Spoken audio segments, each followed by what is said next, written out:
Content carried in here is suitable for general family viewing.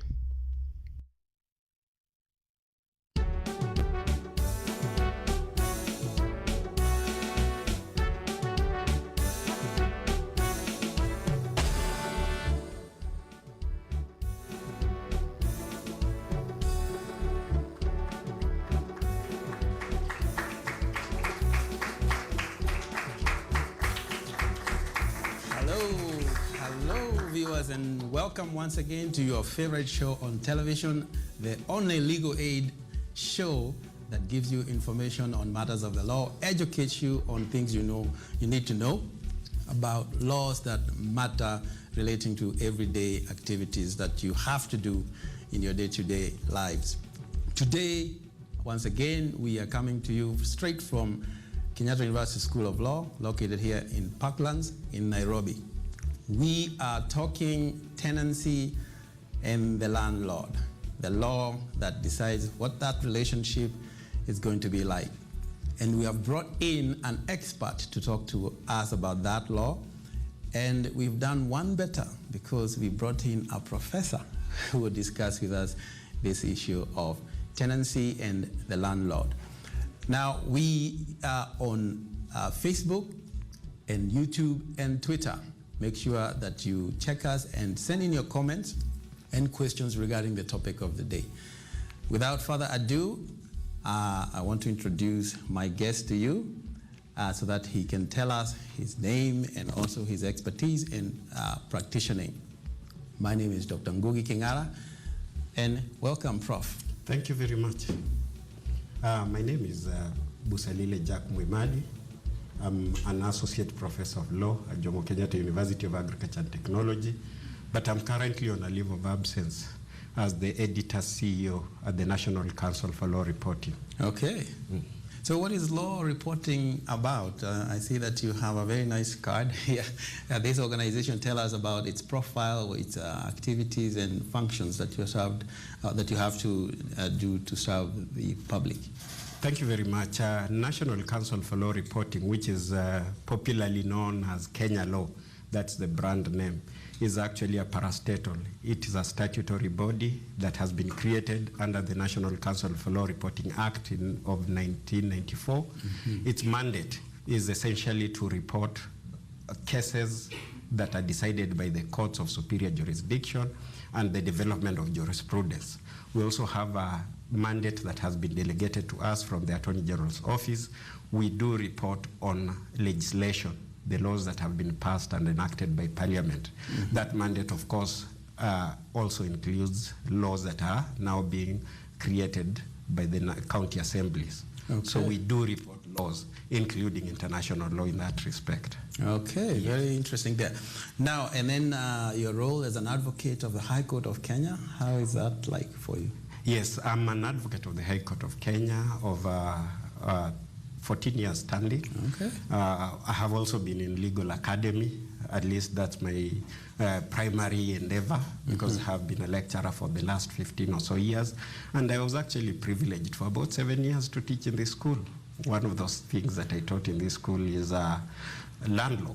Ah, very, very good that you're coming back home. Like you're like one of one of the other guests that was talking about teaching here, which is a good experience. Yes.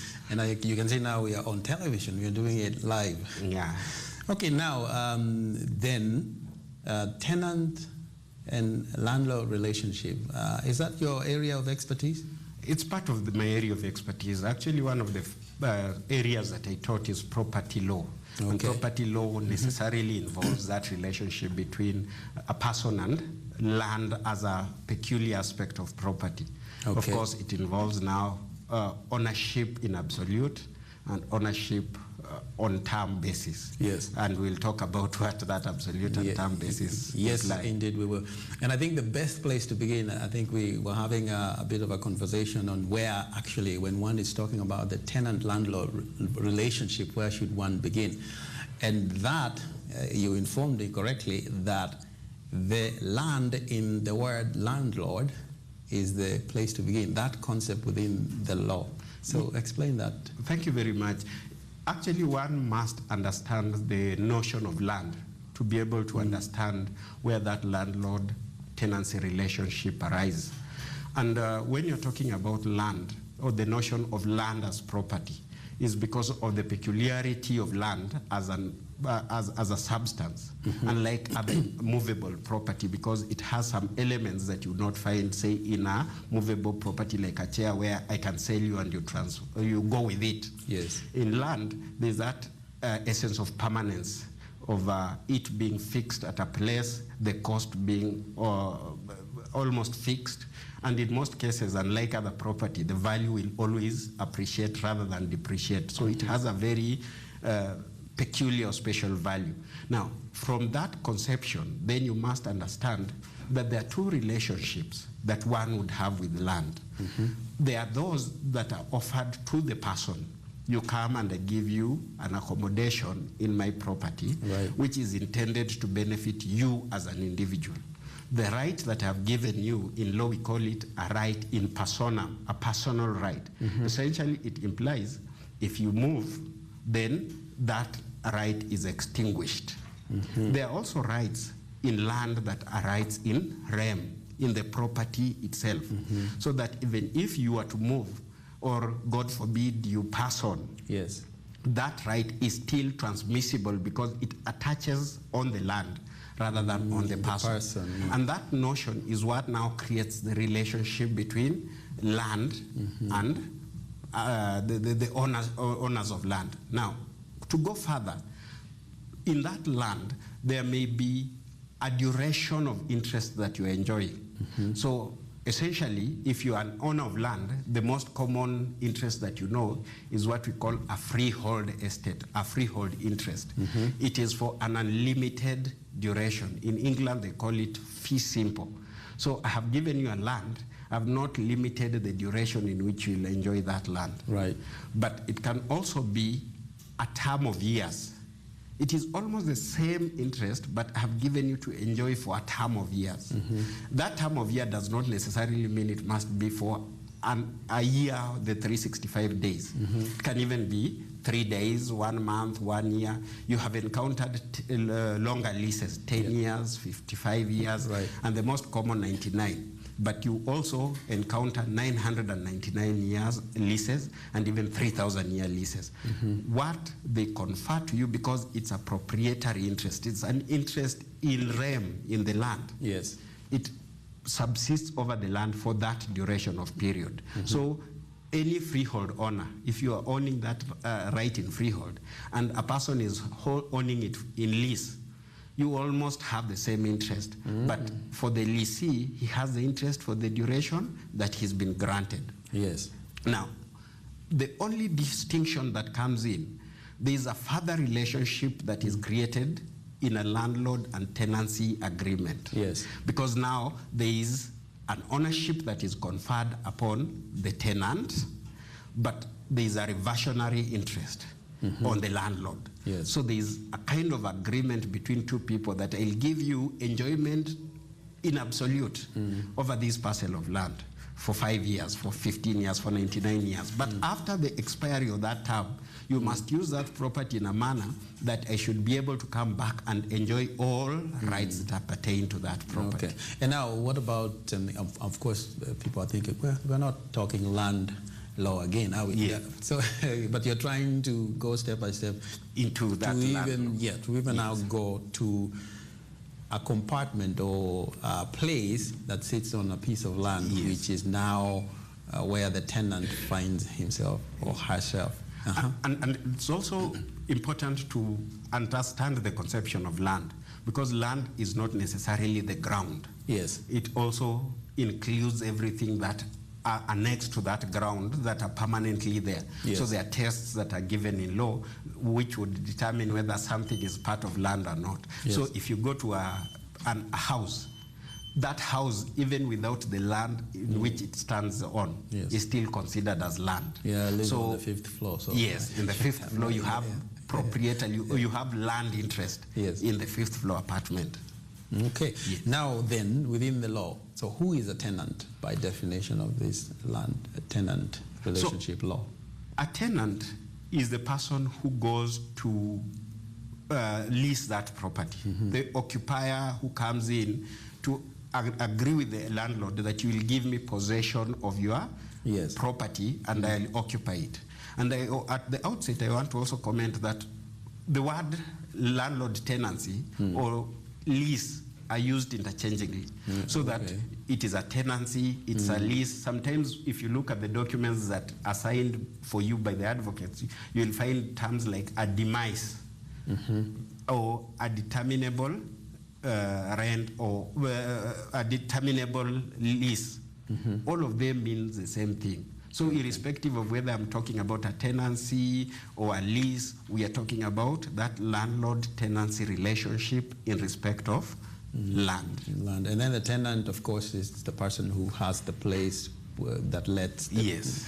Okay, now what are the characteristics of the tenancies that exist that are within the law that you faced when you were in your practice? Now, a tenancy by itself is not actually what you may call it by your agreement, but it is what the law determines to be a tenancy. Or to put it in another way, we may have an agreement between myself and you, and I offer you, permission. So I'm not saying I'm giving you a tenancy or I'm not giving you a lease, but I'm just allowing you to occupy my land. Yes. But if the characteristics or element of the grant that I've given you lead to the conclusion that that agreement is a tenancy, despite what we have written down, the law will take it as a tenancy.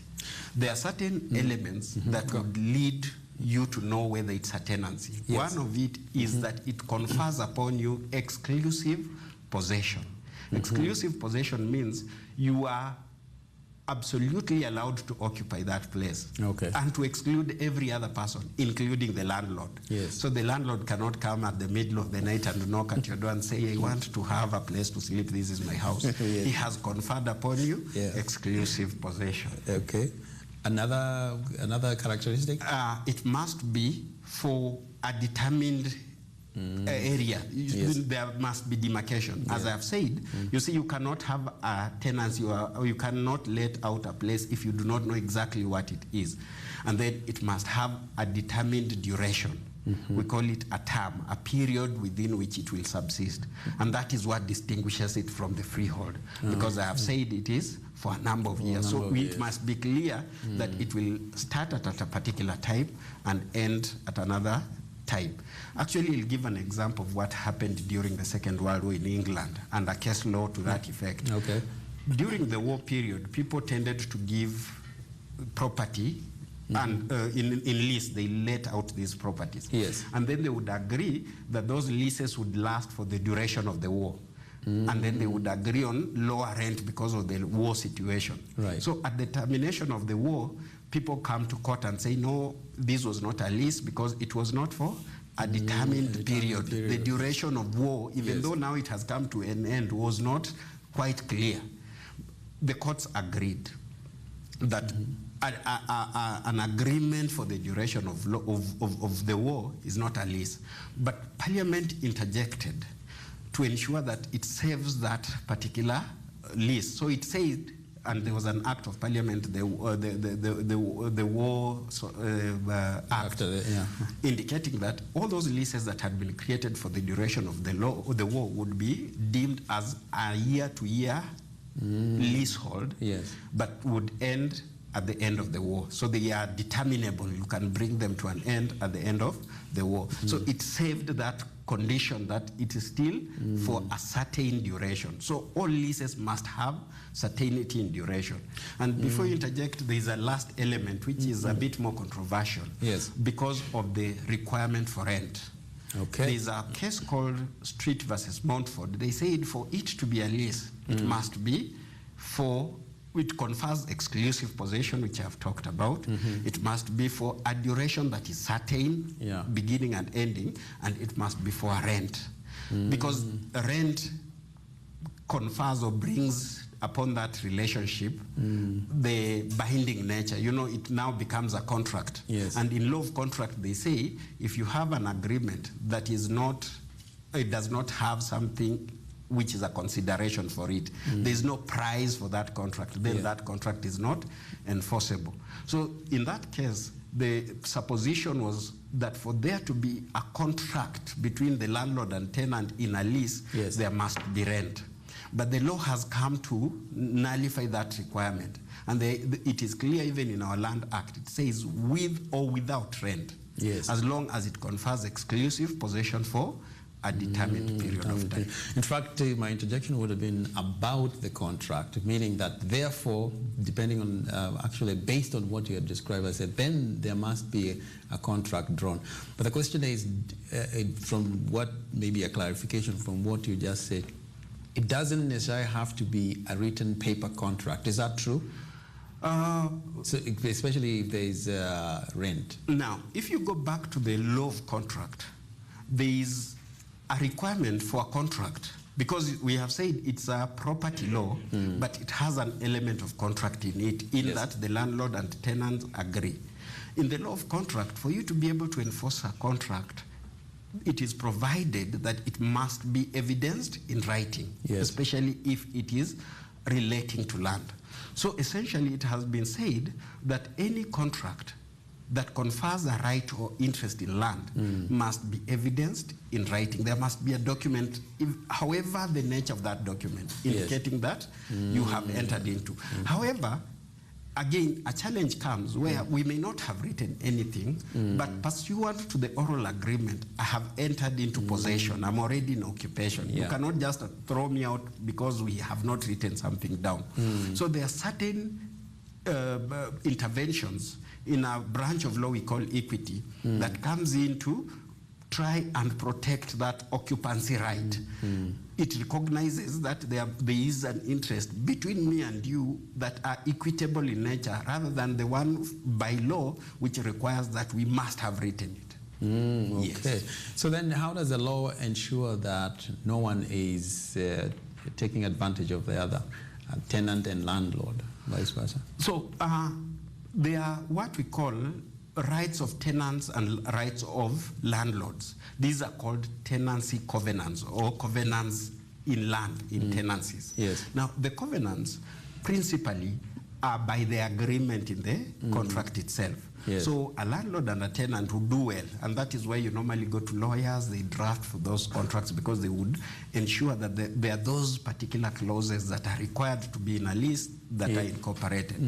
But that notwithstanding, there are also provisions of law. Since I've said a lease is not determined by just what the people have agreed, but what the law considers to be an agreement. There are certain rights, certain duties and obligations. And of course, when I talk about rights and duties and obligations, it means if it is the right of the tenant, it's the duty of the landlord. If it is the right of the landlord, it's the duty of the tenant. The tenant. Yes, I think we will capture some of that in the second segment as we discuss more on these matters of landlord and tenant. That relationship is an emotive issue, as you know, especially when one is told, you have to leave. You know, it's usually like that. Stay tuned. We are still live, coming to you straight from Kenyatta University School of Law, and we're talking law matters, landlord-tenant relationship. Catch us on our social media platforms. Send in your questions and comments on things you would like to talk to us about in the final segment. Stay tuned.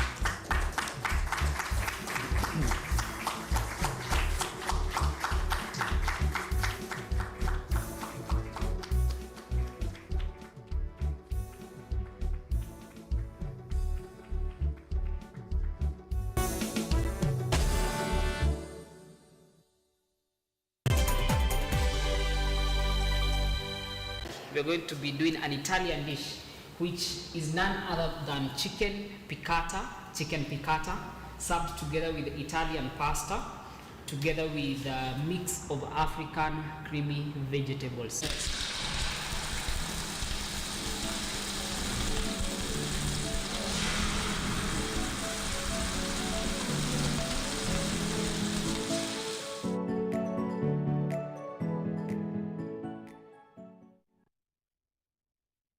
Today we are going to talk about line following robot. This project we started like 2 years ago.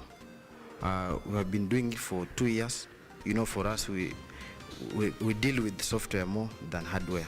And generally what I do is I measure in the hardware part of it, the connectivity, the body, how everything works. Arduino board, we have it control. It has different wires that comes in and that gets out. We have the power, we have the ground, all those. Then here we have the wires that connect between the board, that is an Arduino board, and also connect it to the motor controller. Lola ni programu inayokupa fursa ya kutizama video zozote pindi tu unapokuwa na nafasi. Hadithi za kukupa motisha, drama, maisha ya vyuo vikuu, teknolojia, masuala ya jamii, kuzuru maeneo tofauti, spoti, burudani na zaidi. Pata programu ya Lola sasa kwenye rununu yako kwa yote unayohitaji.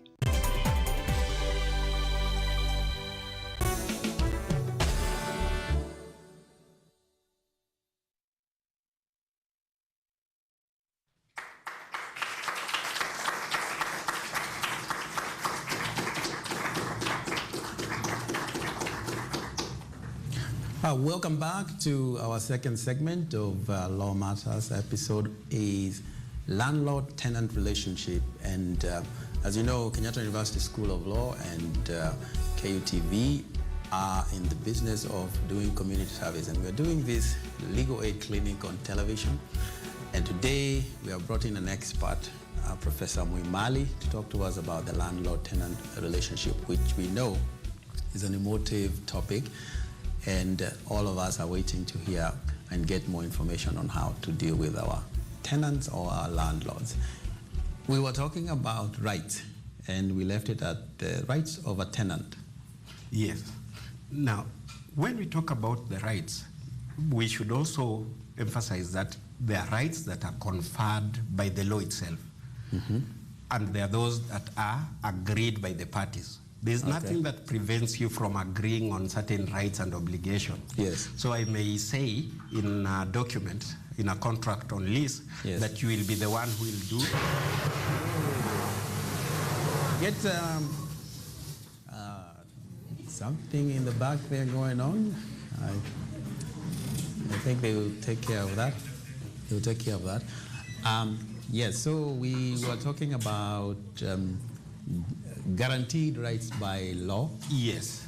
And those that are contractual. The tenant and landlord agree on. Yes. Yes. And those contractual ones, for example, you can agree who will repair. Yes. If there are defects.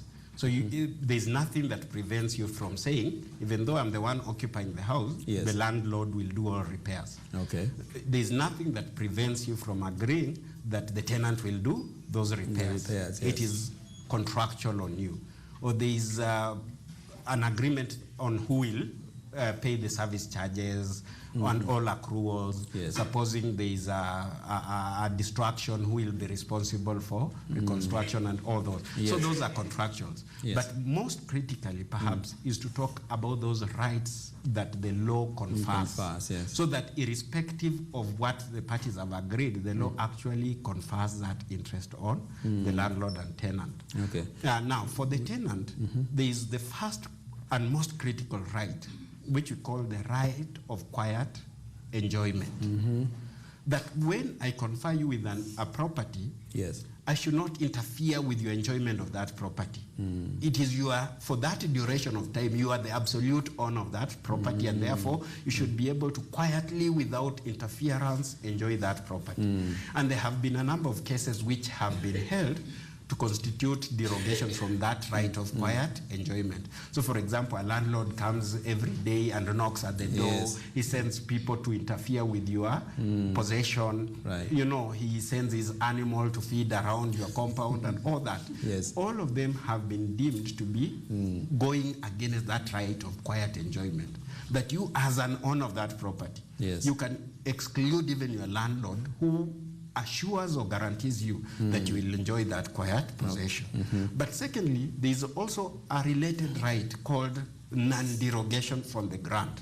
What's that? I've given you a facility for you to use it as a kiosk. Yes. It necessarily implies that I must facilitate the business in that premises for having a kiosk. Supposing I come and close the entrance, so that people cannot come in. Yes. You see, I'm derogating from the grant because we knew from the outset that I was to use that facility as a hotel or a shop. Yes. So there is also that right, that which is the tenant's right and obligation of the landlord, that he shall not derogate from the ground. Yes. And I think those are the critical things that we encounter in our day-to-day landlord-tenancy agreement. So a landlord comes and says, I want to do this tomorrow or Saturday. If he must, he then ought to give you sufficient notice. Otherwise, he may be found to be derogating from the grant. Yes. And then, of course, there are others that if I'm letting it out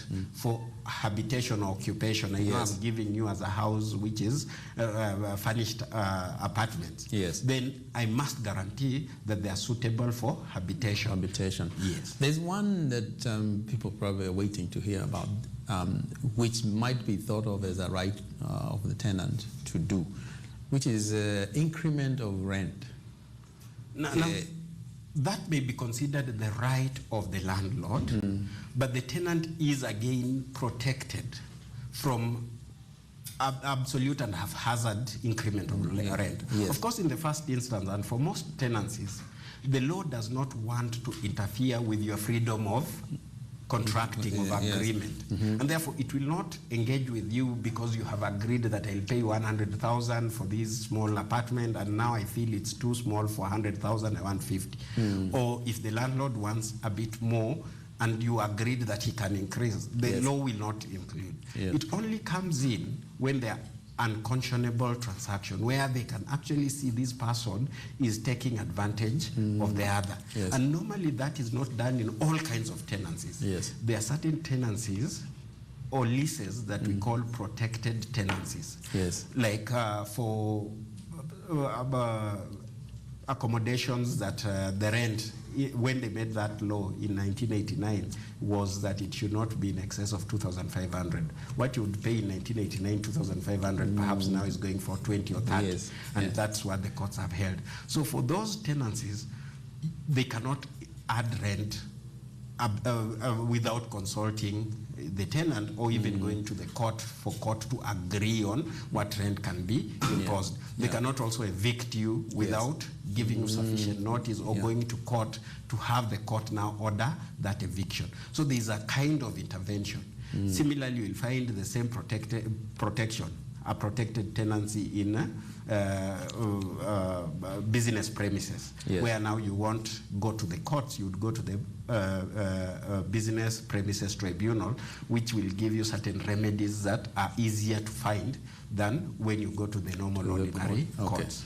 And the deposit, I mean, this is also another issue. What should I get my deposit in full towards the end, or should I even get, I always asked, should I get it in interest? Because you've held my money for 10 years and here I am trying to leave and you're saying, oh, by the way, nitakata. Now, there are two things. Deposit is an issue of contract because there is no way, there is no place in the law of tenancy where a deposit has been mentioned. It is a practice that people agree that for me to safeguard my reversionary interest, after your duration is ended, I'll have to come back to my house. There may be things that may have occurred in that house that I may need to replace. So it's a kind of a safeguard or security that the landlord gets in order to be able to ensure that by the time you leave, he will be able to get the property in almost a similar condition that it would have been, not at the time of grant, but if he had used it himself and it had used it well, with all the depreciation, it would be at that condition. So you see, we have sometimes small children. I remember one of my children actually went and drew in the wall. So when I'm leaving that house, you see, I cannot just leave it with those caricatures that have been drawn. The deposit is supposed to facilitate those kind of arrangement. However, if you have done all that and you are leaving the property in the same way it would have been had it been used by the owner. So it's not how you found it. You see, there is that element of depreciation. After staying in a house for 3 years, it will not be as good as new. It will be as a property would be after 3 years. After use. So if you are at that position, then you are entitled to receive your deposit back. But most of that is actually an element of contract that the law itself does not stipulate for. So now for these cases where now we have a controversy or an issue with each other, my landlord, the law has its conviction terms that it throws at the landlord. Yes. Well, how are they determined, and what is the range between the number of years, if it's years or fines that they're slapped with? Normally when you're talking about landlord-tenancy agreement, there are hardly penal provisions because this is a civil issue. Yes. It's a matter of civil law, and therefore it doesn't revolve around one being punished. Yes. Of course, there are a number of penal provisions that can be made. Yes. So that if a landlord goes against certain, like for example, if you evict against a court order, then they can, the Act can provide for some level of penalty to prohibit, to prevent you from that kind of behavior or conduct. Yes. But by and large, when we look at landlord-tenancy relationship, we should not be looking at the punishment. It gives civil remedies. For example, the landlord can evict you. You as a tenant, if there is a derogation, you can refuse to pay rent, withhold that rent. It's about the civil relationship that you have, not a criminal nature of interaction. So your advice here is for us, tenants, or landlords for that matter, not to rush to court to settle some of our disputes? No, there are courts that deal with civil matters. But depending on the nature of your tenancy, you need to be able to choose the right forum. Because even for a landlord, you may have a tenant who has been staying in your accommodation for 5, 10 years, they don't want to pay, or they pay very little. You also entitled to that remedy. Go to the tribunal, tell them this is the value of the property, this is what was being paid, and I want the court to reassess what is reasonable rent so that they don't take advantage of me. So it's a balancing act. It's not just leaning on the side of the tenant. Yes. Of course, the relationship between the landlord and tenant, by its very nature, favors the landlord because he's in a position of authority. He can easily throw you out and remain with that property. And therefore, the law tends to protect that weaker side. And you'll see the remedies that it accords to the tenant in more cases are more forceful than the one that it accords the landlord, because the landlord's rights can include re-entry, taking back that property and throwing you out. He can even distress, come and take some of your properties and sell them in order to recover that. And also the civil claim, he can just go and make a claim that I have not been paid 100,000 and I want a court order, and then you enforce it as any civil court order.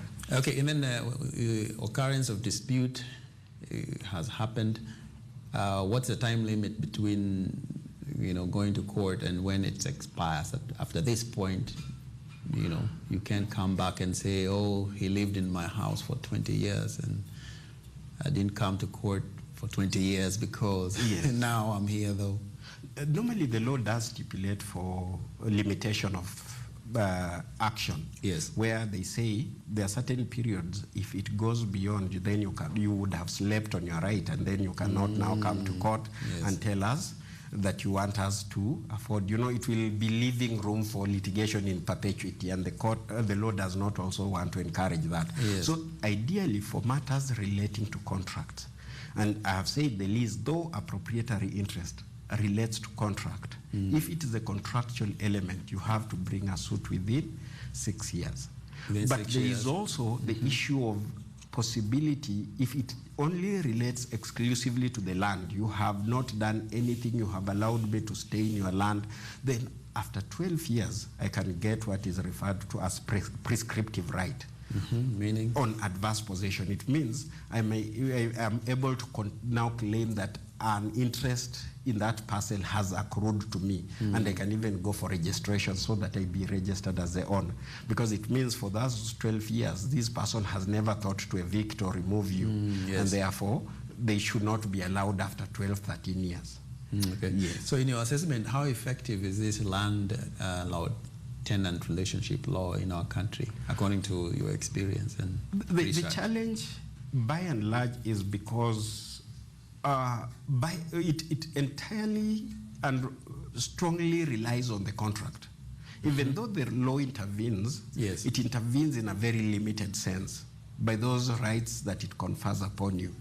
It is only prudent for you as a landlord or for you and as a tenant to ensure that you enter into an agreement that is more watertight. And in all countries of the world, the law does not want to prevent the freedom of people to agree on what they want. So even in Kenya, yes, that is the position.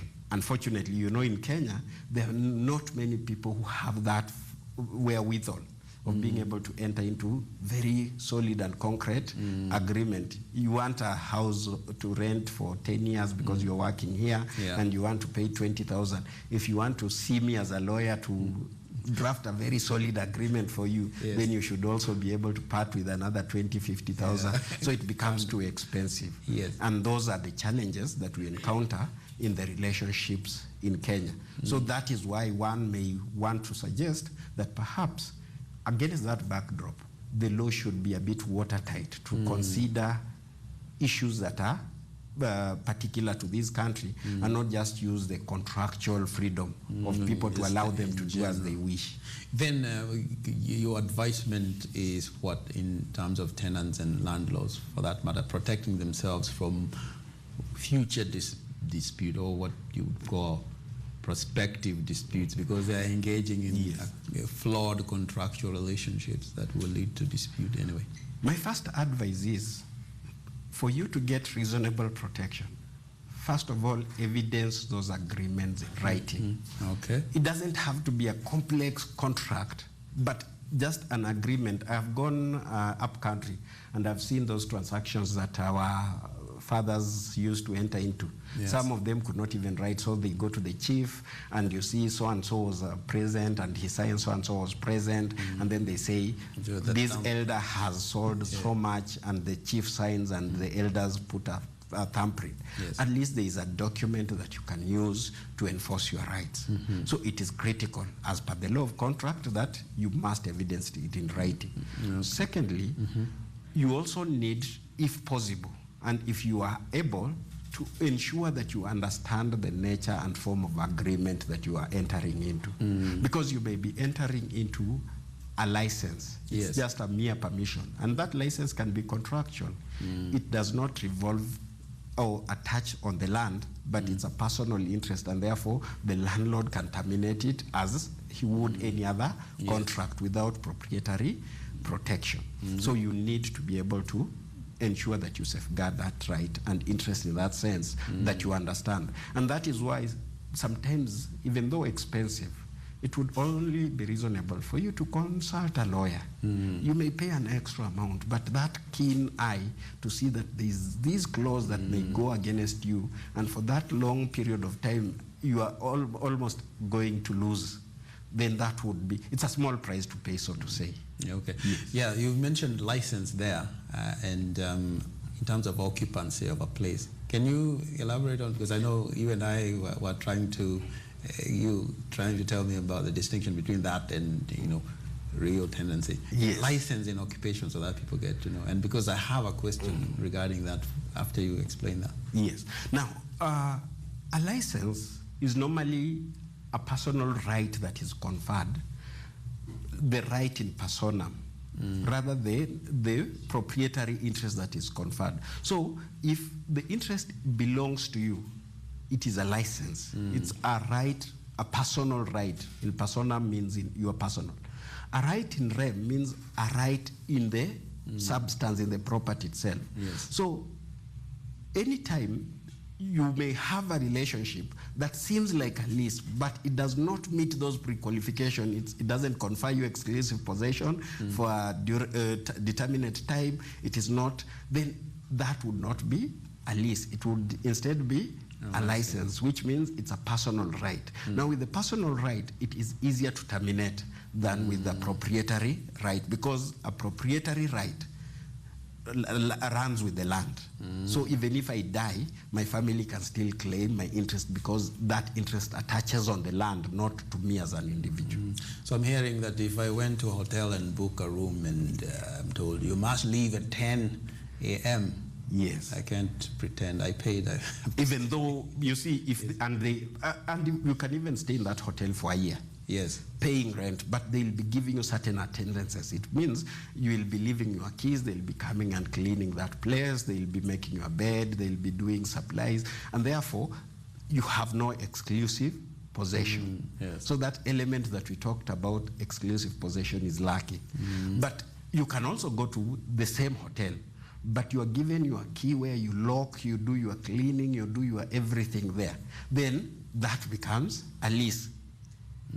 So it is the relationship, it's not what you have agreed upon, it is what the law perceives to exist. They look at the conditions, that does it meet the conditions for a tenancy. If it is not a tenancy, it's a license. Then one final one before we go on break. There is an intermediary sometimes who is called an agent. Yes. You go to this person and they find a house for you, and then they are actually the people who bring the contract to you. What does the law say about how they operate? That brings out another legal relationship where a third party, now called an agent. An agent is just a person who works or does something for another person. So I don't at every time have to do it personally. I can task you with going to do it for me. Yes. And the law that is applicable there is the law of agency. So whatever the agent does, if it is within the authority that he was granted, then it is as if the principal, the person who sent him himself, did. So agency just shortens that processes. You don't want to be running to collect rent, to follow. So you send somebody who is in that business to be your agent, so that whatever you would have done in that agency agreement, you say you will do it for me. So if I was able to enter into a contract with the tenant, I give you that power to enter into that contract on my behalf. Very interesting. I think we are all very well informed now in those matters of tenancy and landlord relationship. Stay tuned and keep interacting with us on our social media platforms at KUTV Kenya Live on YouTube, at KUTV Kenya on Facebook, and at KUTV_Kenya on Twitter. We'll be right back with responses to your questions and also comments that you may have. Stay tuned.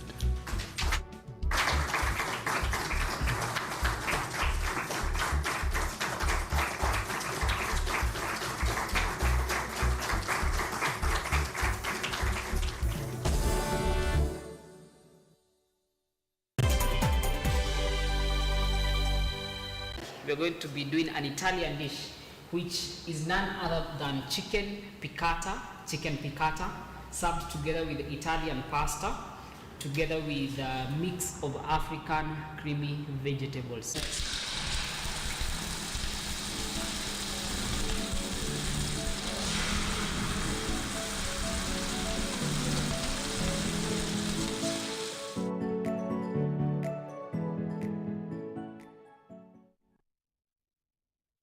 Today we are going to talk about line following robot. This project we started like 2 years ago. We have been doing it for 2 years. For us, we deal with software more than hardware. And generally what I do is I measure in the hardware part of it, the connectivity, the body, how everything works. Arduino board, it has different wires that comes in and that gets out. We have the power, we have the ground, all those. Then here we have the wires that connect between the board, that is an Arduino board, and also connect it to the motor controller. I'm running a company that is lending to people. How did I do that? Integrity. The people you're working with here today are the people that will support you when you finally decide to do something. What's the weirdest dream you've ever had? Weirdest dream? Weirdest dream. Oh my God. And what should you say is your general experience working at the bank? Working in the bank gives you a really good background to whatever kind of thing you want to do in the future.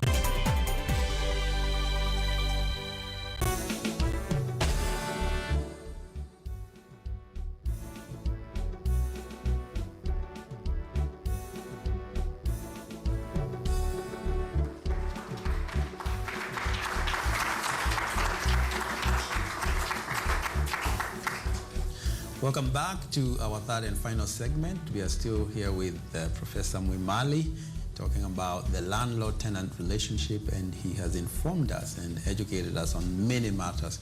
So this is the segment where we get to answer your questions, and as it's our tradition, we start with our studio audience and questions they may have. Can I get the first question, please? Right there in the back. Okay, thank you.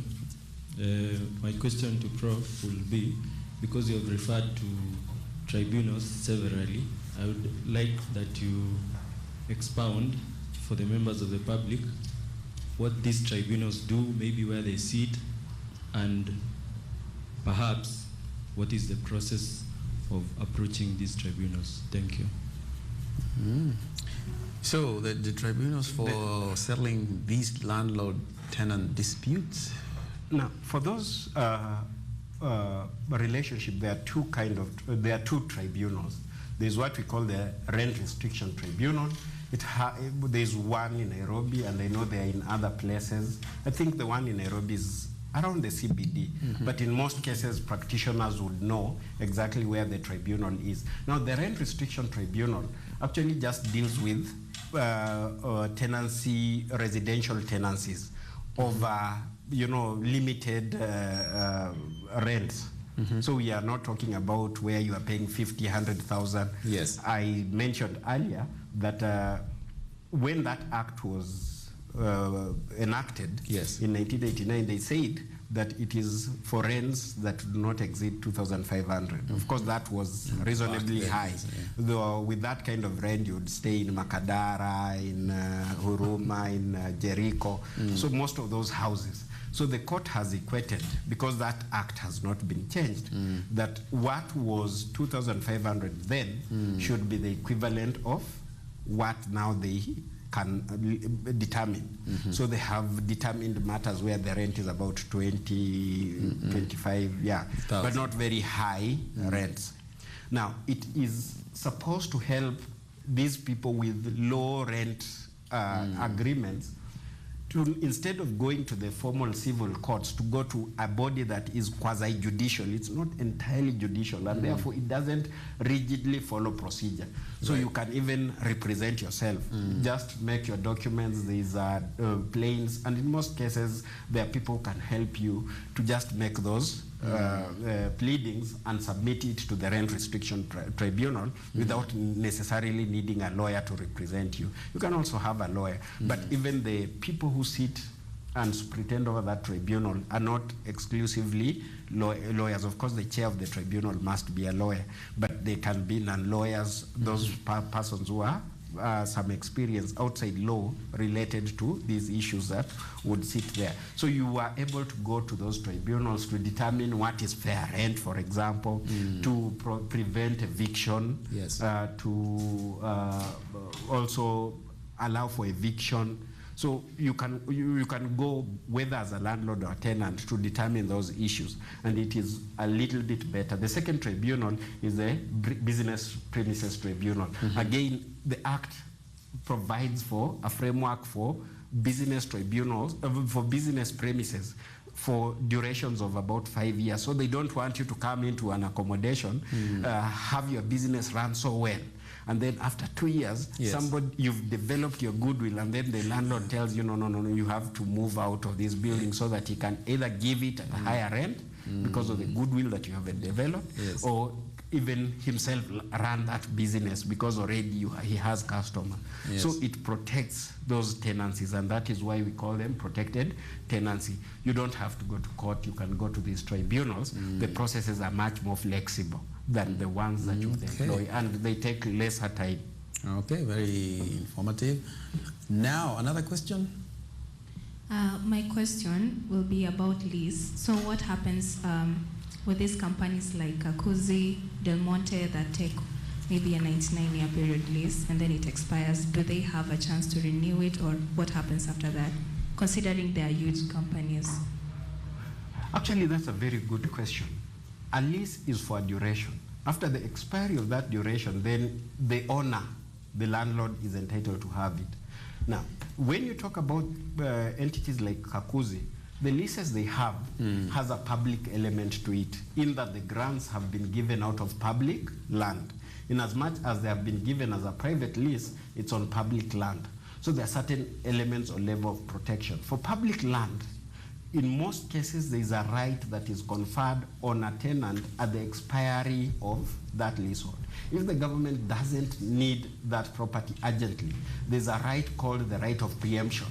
You will be given the first opportunity to renew that lease unless the government requires it. It's only when you don't show any interest. Because you see a 99-year lease, like the ones in River Road and Grogan, you would have built a house there. You know, the rates and the value that you have at that property is too high for them to just, after 99 years. And some of those leases in Grogan and River Road were given in 2020 under the Crown Land Ordinance to the Wazungus, because that was CBD for 99 years. So 2020, they expired in 2019. Some were given in 2015. They expired in 2014. And you remember that time there were a lot of issues at the Ministry of Land, because most of those leases that were conferred were expiring. But to answer your question in short, you have a right of preemption. If it's a private lease between me and you, of course, there is no compulsion in that element, because there is no element of public law intervening. So you cannot force me to renew a lease just because it has expired. But for government leases, then there is that element of the right of preemption that is afforded to the tenant, that you will be given the first opportunity to renew that lease before it can be offered to anybody else, or unless the government needs that property now for public utility. Okay, now there's an online one here from Brian Kirui. It might sound silly, but maybe it's true. So he's asking, is it true that when a landlord wants to evacuate a tenant, that a tenant will be given at least 3 months to stay without paying rent? Why would someone think that way? No. Because actually in an agreement, at the end of it, it is the landlord's right to also receive the rent. We talked about the tenant's rights. One of the landlord's core rights is the right to demand and receive rent. And if you don't pay, he has even the right to repossess, the right of re-entry. Yes. So anytime you enter into an agreement, then you are bound by that agreement in that sense. You have no right to continue to stay without paying rent. I know perhaps his view emerges from the fact that in many cases, a landlord would require you to pay 3 months deposit, and then it becomes very difficult for them to give back the deposit. So you in lieu of receiving back that deposit, you want to stay for that period of time. But remember, there's the other element I talked about, which you may then be required to do some renovations to leave that house in a condition that it would have been if it had been used appropriately. So you may have to do the painting yourself, but sometimes then you would leave the deposit with the landlord so that he would use it for those repairs. So those are some of the considerations that you want to make. Some think that I'd rather paint, because you see, I will not have to paint it as if it was new. I'll just paint it to put it in a condition. If you have occupied for 5 years and it was a new house when you occupied it, I want to leave it how a 5-year-old house would be. So you don't have to use so much money. But if it's the landlord, they would want to do, to make it as good as new for the next tenant who is coming in. Okay, sorry, Brian, you still have to pay some of your rent money. Final question? Yes, so I have a question to Prof, and I'll ask it in 2 folds.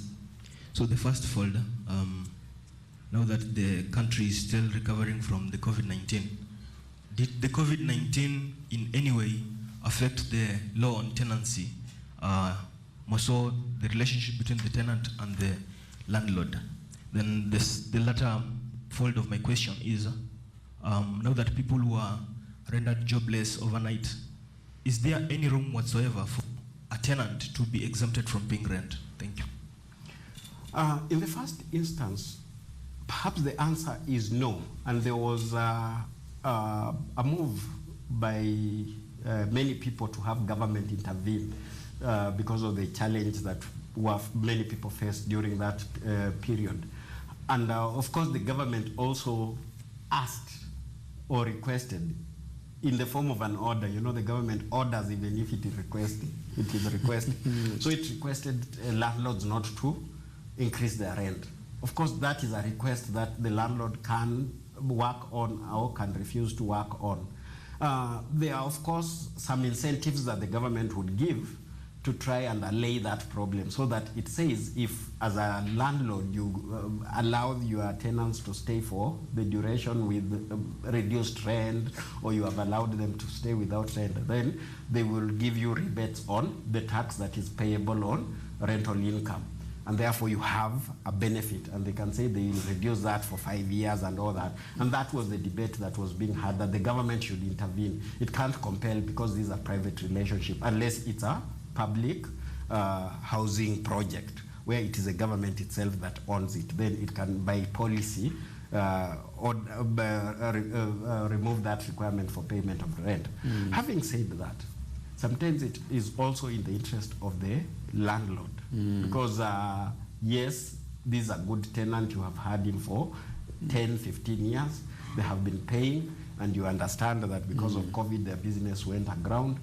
Would you want to have another tenant that you don't know whether they would be paying promptly as this old one, or would you rather have him and then have an arrangement that for these 2 years I can reduce your rent, and then when things stabilize, you can now go back and revert to the payment? It's a case of mutual benefits, yes, and recognizing what each one got from the other before COVID, is it? And there are quite a number of accommodations in town where, like, people because of COVID left and they have no occupancy. So if you follow up on rent to the extent that that tenant cannot come back, then you lose out also. Okay, there's a short one here, very quickly, from Adon J. Kavagi, and he is talking about, after how long is the landlord entitled to evacuate a tenant who has defaulted rent payment? What the law requires is reasonable notice to be given to the tenant before they can be evicted. So eviction is on the basis of reasonable notice. Now the question would be, what would constitute reasonable notice? Basically, the courts would look at the kind of arrangement that you have. For example, if it is a month to month, then at the end of the month you have not paid, the landlord can give you notice to pay and leave. Now, of course, what would be reasonable? Then maybe a month. Because it's a month to month. There are those arrangements where you pay in a quarterly, half a year, or an annual basis. Then the reasonableness of the period would be much higher. So it depends on the facts and circumstances of each case and how we would convince the court. Yeah, well said. And also the contract and the relationship one has with the landlord. I think that counts for much. I think we cannot exhaust this landlord-tenant relationship law, and we'll have to leave it there. Maybe perhaps another day we'll come back with part 2 of the topic. But with that, we want to bid you goodbye. But we cannot do that without thanking people who made this show possible. Our studio audience, who are always vibrant with questions that keep us on the toes of our minds. And for our funders who make this show possible. For the Kenyatta University School of Law and the Legal Aid Clinic, thank you very much. Stay tuned next Tuesday when we handle another topic on law matters. Goodbye.